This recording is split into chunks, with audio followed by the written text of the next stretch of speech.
السلام علیکم ورحمۃ اللہ وبرکاتہ۔ الحمد للہ وکفی والصلاة والسلام علی سید الرسل والصلاة والسلام علی سید الرسل وخاتم الانبیاء اما بعد فاعوذ باللہ من الشیطان الرجیم بسم اللہ الرحمن الرحیم والذین آمنوا وهاجروا وجاهدوا في سبیل اللہ والذین آووا ونصروا أولئک هم المؤمنون حقا لهم مغفرة ورزق کریم۔ صدق اللہ العلی العظیم۔ ان اللہ وملائکتہ یصلون علی النبی یا ایہا الذین آمنوا صلوا علیہ وسلموا تسلیما۔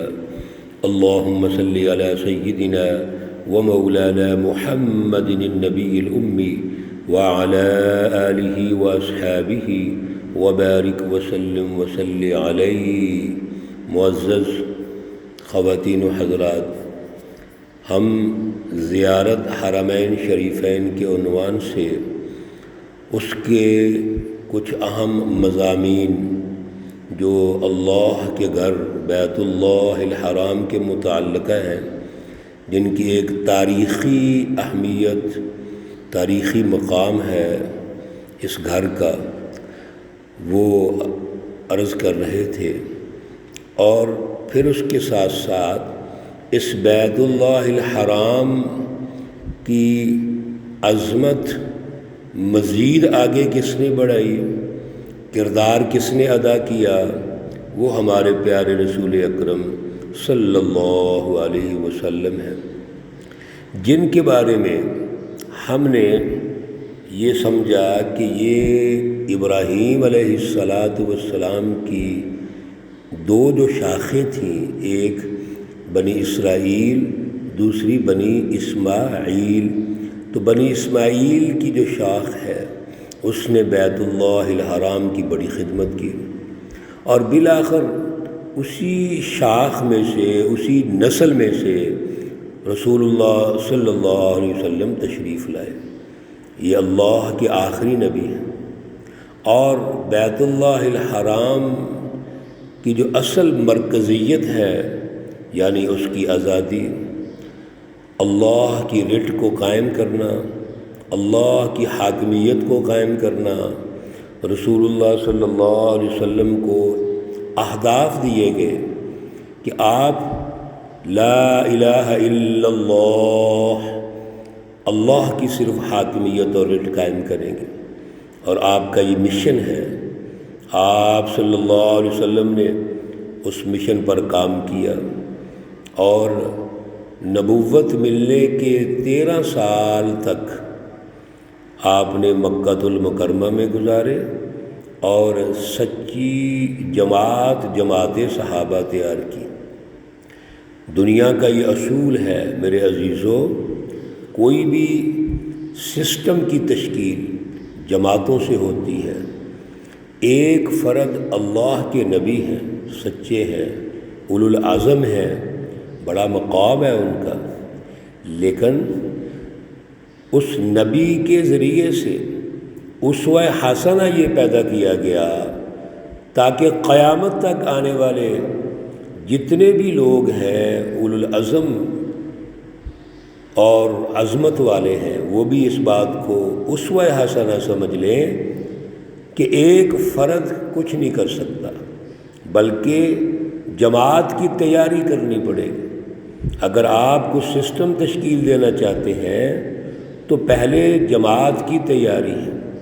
اس جماعت کی ایک فلسفی ہوتی ہے، اس کا ایک پروگرام ہوتا ہے جو واضح اور دو ٹوک ہے۔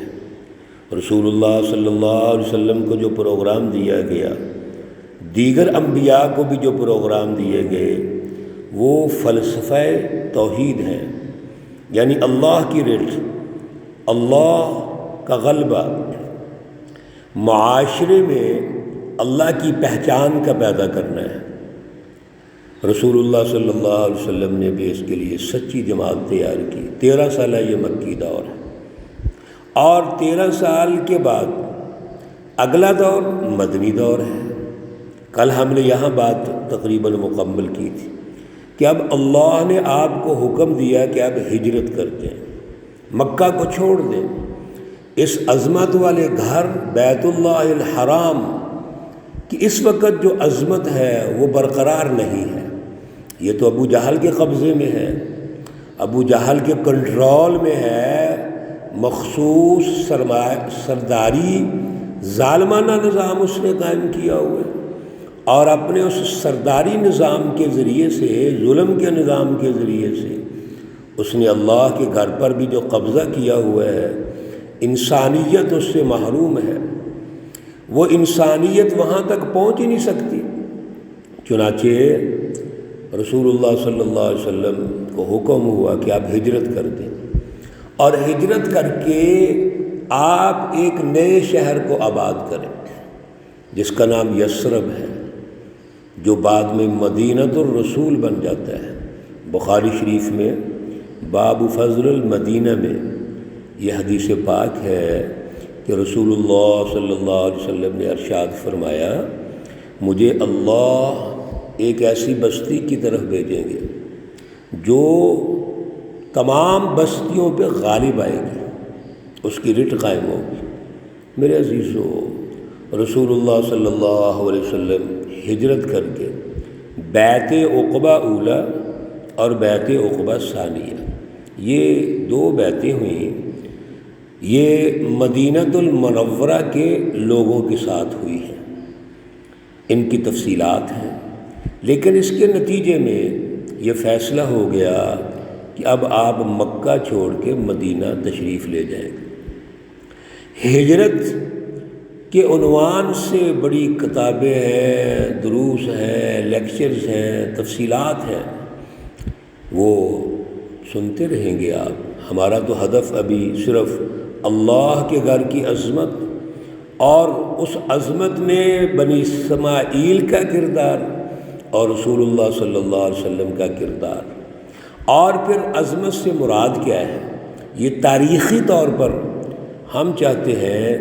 کہ حجاج کرام اور عمرہ کرنے والے جب جائیں تو کم از کم اتنی تاریخ تو اپنے ذہن میں رکھیں، محض عقیدت لے کے وہ چلے جائیں۔ بھائی حضور کی عقیدت، اللہ کی عقیدت، اور پھر بیت اللہ کی عظمت، اس کی عقیدت، یہ تو ہمارے ایمان کا حصہ ہے، اس کے بغیر تو ہم مومن ہی نہیں ہیں۔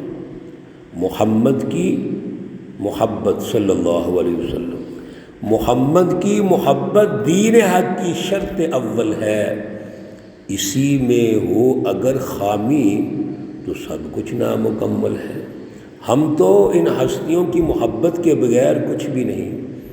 ہمارے قلب میں اللہ کی محبت، عشق، جنون کی حد تک، رسول اللہ صلی اللہ علیہ وسلم کی محبت اور عشق، جنون کی حد تک، یہ ضروری ہے، یہی تو ہمارے ایمان کا حصہ ہے۔ لیکن صرف عقیدت اور محبت، اس کی تاریخ کا پتہ ہونا چاہیے، رسول اللہ صلی اللہ علیہ وسلم کی جد و جہد کا پتہ ہونا چاہیے، تو آپ ہجرت کر کے مدینہ تشریف لے جاتے۔ اب مدینۃ المنورہ میں جتنے بھی مقامات ہیں، مدینہ کا چپا چپا، گلی گلی بابرکت ہے، وہ ہمارے لیے، ہماری اس کی خاک ہماری آنکھوں کا سرمہ ہے۔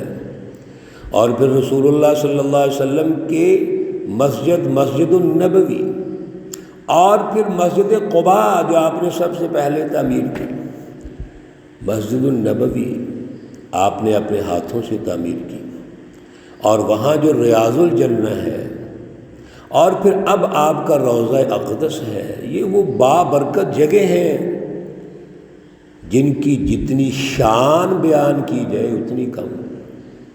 لیکن رسول اللہ صلی اللہ علیہ وسلم کا جو تاریخی کردار ہے، ہم وہ ڈسکس کر رہے ہیں۔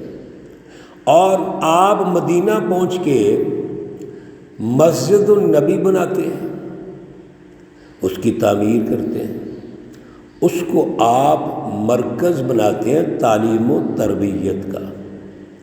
وہ جماعت جو جماعت مہاجرین کی مکہ میں تیار ہوئی اور مدینۃ المنورہ میں جو تیار ہوئی انصار، جس کا تعارف آج کی آیت کریمہ 74 میں سورۃ الانفال اللہ رب العزت نے کروایا ہے کہ والذین آمنوا وہاجروا وجاہدوا فی سبیل اللہ۔ یہ ایک سچی جماعت ہے جس کو رسول اللہ صلی اللہ علیہ وسلم نے تشکیل دیا۔ اس سچی جماعت میں سے ایک وہ لوگ ہیں جو اعلیٰ ایمان اور شعور حاصل کر کے مکہ سے مدینہ کی طرف ہجرت کرتے ہیں اور رسول اللہ صلی اللہ علیہ وسلم کی جد و جہد میں شامل ہوتے ہیں۔ وجاہدوا فی سبیل اللہ والذین آووا ونصروا۔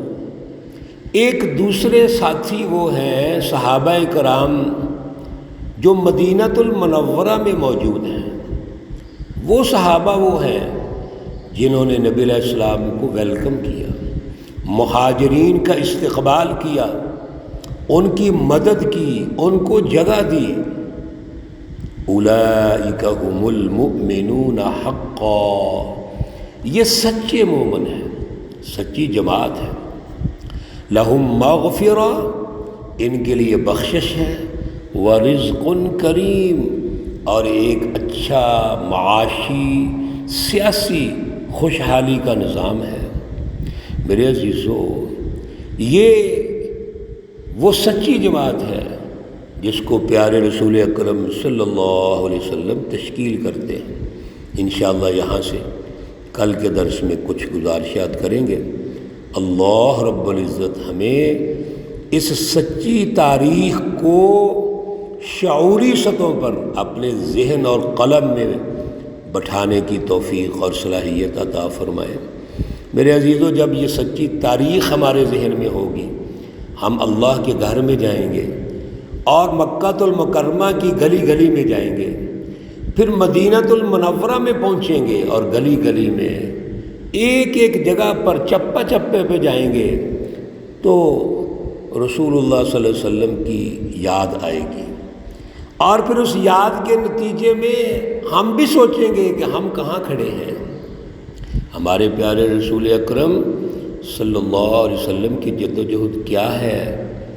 میرے عزیزو، جب ہم اس تاریخ کو سامنے رکھ کے ہم قدم قدم سے آگے بڑھیں گے تو پھر وہ عقیدت ہماری، محبت ہماری عملی اور فزیکلی جو رسول اللہ صلی اللہ علیہ وسلم کا اسوہ حسن ہے اس میں ڈھلتی چلی جائے گی۔ آج اسی کی ضرورت ہے، اسی کی طرف ہم توجہ دے رہے ہیں۔ یہ عمرہ اور حج پہ جانے والے میرے عزیز بھائی بہنیں سب اس پہ توجہ فرمائیں، اللہ توفیق عطا فرمائے۔ اللہ رب العزت تمام مرحومین و مرحومات کو جنت الفردوس میں اعلیٰ مقام عطا فرمائے۔ اللہ رب العزت تمام بیماروں کو شفائے کاملہ عاجلہ مستمرہ عطا فرمائے۔ ربنا تقبل منا إنك أنت السميع العليم وتب علينا إنك أنت التواب الرحيم، وصلى الله تعالى على النبي الأمي محمد وعلى آله وأصحابه أجمعين برحمتك يا أرحم الراحمين۔ السلام عليكم ورحمة الله وبركاته۔